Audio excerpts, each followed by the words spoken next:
welcome everybody to Interview number 4. We're down at DV8 tonight, filming on location. Rod Gillis is here with us. How's it going, Rod? Oh, it's going all right. Awesome, good to hear. What do you do here? What's your role here down at DV8? Well, I do all the, I manage the calendar, so I book all the bands for the place, and I also do the sound. So that's, booking bands, doing sound, hanging out. Yeah, it's a beautiful life. Yeah, it's good. I like it. So how many bands come through here in a week? How many bands do you book in a week? I guess if you would go with an average, there's probably at least 6, because our general show is 4 bands, or 3 bands, usually. And then, I mean, once in a while, someone might put on 4 or 5 bands on a bill, sometimes 6, depending what kind of show you're having. Some bands have short sets, so you can have a thrash show with 6 bands in it. Yeah. How did you get into this? Like, how did you get into this whole piece you're doing now with the promotion stuff that you're doing? Well, my whole music thing started, like, I'm in a band. We were at a Red Deer. So we started... Are you still in that band? Yeah, the band's called Groovy Rookers. We've been around 13 years. Thank you for throwing out the name. Well, you know how it is. Yeah. Well, so what happened was, I was in Red Deer and we were doing our thing with Groovy Rookers, and then a band had messaged me because they heard that we were there. This band called Spread Eagle from BC, and they're on Long Shot Records. Long Shot used to put out a lot of my friends' bands in Edmonton, so Long Shot did the Wednesday Night Heroes, the Gleeds, and Floor Disasters, lots of local stuff. And then, these guys just messaged me, asked me, hey, could you set up a show? And I said, well, I'll give it a shot. So I went in and talked to a guy at a bar and set up a show, and it worked out good. And then he kind of pulled out the calendar and said, hey, you can fill these dates. So it just started from there. I had some buddies that were doing shows before, and they put us on bills with lots of good bands. But I kind of saw what he was up to. I mean, you make your posters, you hang them, and you know, it's different these days a little bit. But yeah, well, that's the old fanzine stuff they used to do, right? Yeah, where every band did everything. They promoted, they did their posters, they did the whole deal, right? Yeah. Is that still happening out here in the indie scene, or? Yeah, I'd say to a degree, but I guess now it's a lot easier because you got avenues like Facebook and stuff. Like, I mean, I use that basically more than everything. So how important is that to the indie bands now? There's a newer, younger crowd and people coming back into it. How important is that social media portion to them being successful as an indie band? Oh, I think that's huge. Like, I mean, it's such a development. I mean, because the thing is, you can throw yourself out there. Like my band, we can't. We've never been able to afford much promotion or making CDs, all this stuff. Now you can record with a buddy. You can put it on Bandcamp. You can get a picture of your band, put it up there. So basically, you can exist without really having to pay to exist. And then if people really get behind what you're doing, or they like what they see, or it's so accessible. It's not like when you used to go to shows, you might see a poster, you might know who's the headliner, and then you see 3 other bands, no information, but it looks cool, and you go and... The people that are out there that are coming and watching these indie bands, what can they do to support the indie bands that are out here? Like what's the best way for them to support them?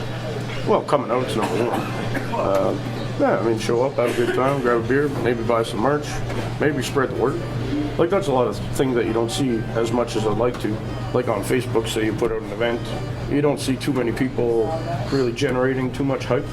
Once in a while, oh, I can't wait for this show. But I mean, that if someone else opens that up and sees that people are excited about it, that really helps.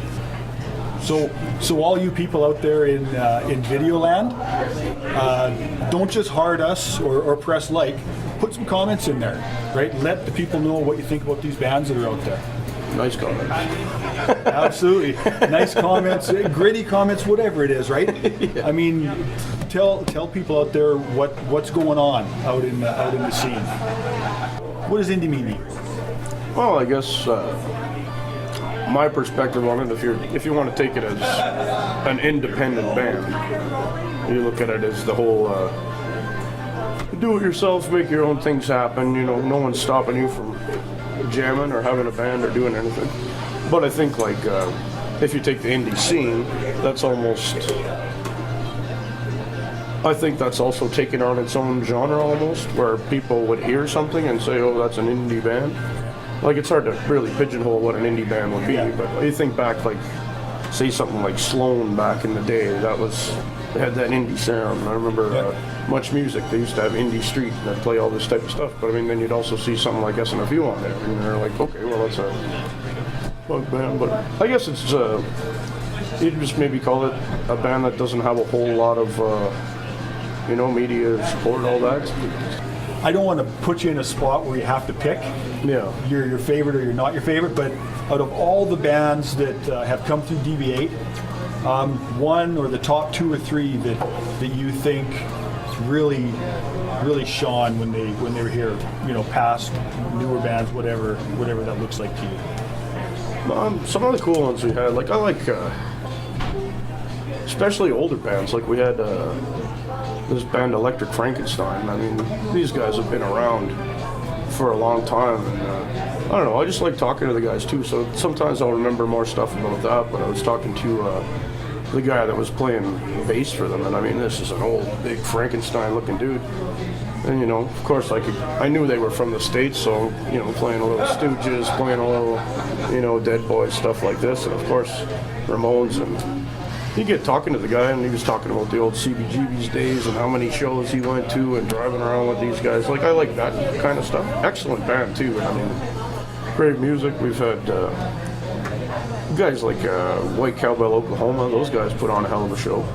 And I mean, a lot of it, I don't know what I'm getting, I don't know what's coming when I go there, because I do like to kind of just watch the show. But yeah, you get some bands, they really pull it out of the hat. And we had like a bunch of fucking groups from Toronto, so it was cool to meet that guy, because it's something I hear about. And you had Steve and these guys hanging around. Dayglow was like the backing band, so it's just neat. I mean, of course, I love new bands and I love new stuff, but I also like working with bands that have been around, because then when you're sitting having a beer, that's where you get to chit chat and get a few cool stories, kind of like what we're doing. So yeah. And I mean, for new stuff around, like Electric Godry 2, that's a wicked new band. I mean, it's exciting. Now we've got say you get guys from 2 old bands that used to do a lot of stuff, and then all of a sudden you got this super group where a few of them are here, a few of them are doing this. New project, keeps things fresh. Cool. So if people want to find out who's playing at DV8, can they go online and find out? Is there anywhere on Facebook where they can track that down? Yeah, we've got there's 3 pages, but the best one is the DV8 on the level. So DV8 on the level? Yeah, and you go into the, so if you open up DV8 on the level, you go into the About section. I have a show listing. And then there's another, the DV8, The Hand That Cradles the Rock, that one's also got another listing. So that's like 2 places to find it. And I post the stuff usually every night when I'm going to the show, or beginning of the week I'll post what I have. Like, I'm booked up to June right now, pretty much. So I'm just waiting on a few events, but I'm always throwing the events out there so people can see them. I mean, it's the most you can do is hope they open them up or take a look at them. Yeah, very true. So as far as full-time job, part-time job, how does this work out for you? I mean, do you have another job on top of this one, or is this primarily what you do? Like, how does that work out in your life as far as the indie scene that you do, and then having to make ends meet, paying the rent and that sort of stuff? Yeah, that's tough. Like this is our 3rd location, so since we moved over here, like, this is excellent. Like, now I just bring the shows, but I do have a bit of side work. Like, I work down at the Rogers place on occasion. We set up the floors for concerts and stuff like that. But I mean, that's here and there. I don't work all the time now. If I have a show, I'm over here. But in the summer, sometimes I might have 6 or 7 shows. So it's nice to be available, to not have to say, sorry, I can't have a show. I always like to be like, yeah, a show is better than no show. Okay. So, yeah. If a band wants to come and play at DV8, how do they get a hold of you? Just reach me on Facebook. So I actually do all my stuff on there. So basically, if you look up the bar, anything that's posted from there is going to be me, Rod Gillis, and then So Deviate on the Level on Facebook. yeah, Deviate on the Level Facebook, but even better, just Rod Gillis on Facebook. Okay. So I'd rather have people message me directly. Rod, Gilles? Gillis. IS. Sorry, Gillis. I apologize for that. But I mean, I'm easy to book with. I mean, you just hit me up. The thing about Facebook, I can open it when I feel like it. It's not like you have a phone and you're doing something and someone's calling you, hey, when can we play? At home, I can open it up. I can open up my calendar. I can tell you right then and there, oh, I can't have you that Friday, but could you do the next? I got everything right there. Where are you guys located? Let's get an address out there so we can get people out here to support these indie bands. I believe this is 7317 101st Avenue. So this is our third location, so that's another thing that's kind of plagued us. But the thing is, people, the real hardcore DV community, and like I always say, this bar's more of a community. It's not like our people who've always been with us. Of course, they were here on the first night. It didn't take them any time to figure out where it was. They wanted to check it out, but we're just off of Gretzky and 101st. So you're going down Gretzky, you see the A&W there, you turn in by the Shoppers, boom. I think we're easy to find, but I'm here all the time. Rod, thank you very much. Thank you, sir. For taking time out of your busy schedule. I want to thank Deviate for letting us come into their establishment and do this this indie view. And also, I want to let everybody know that if you want to see this video, you can go to the YouTube page, type in The Rock Lodge. It'll be there. You can type in therocklodge.ca. We'll have it posted there.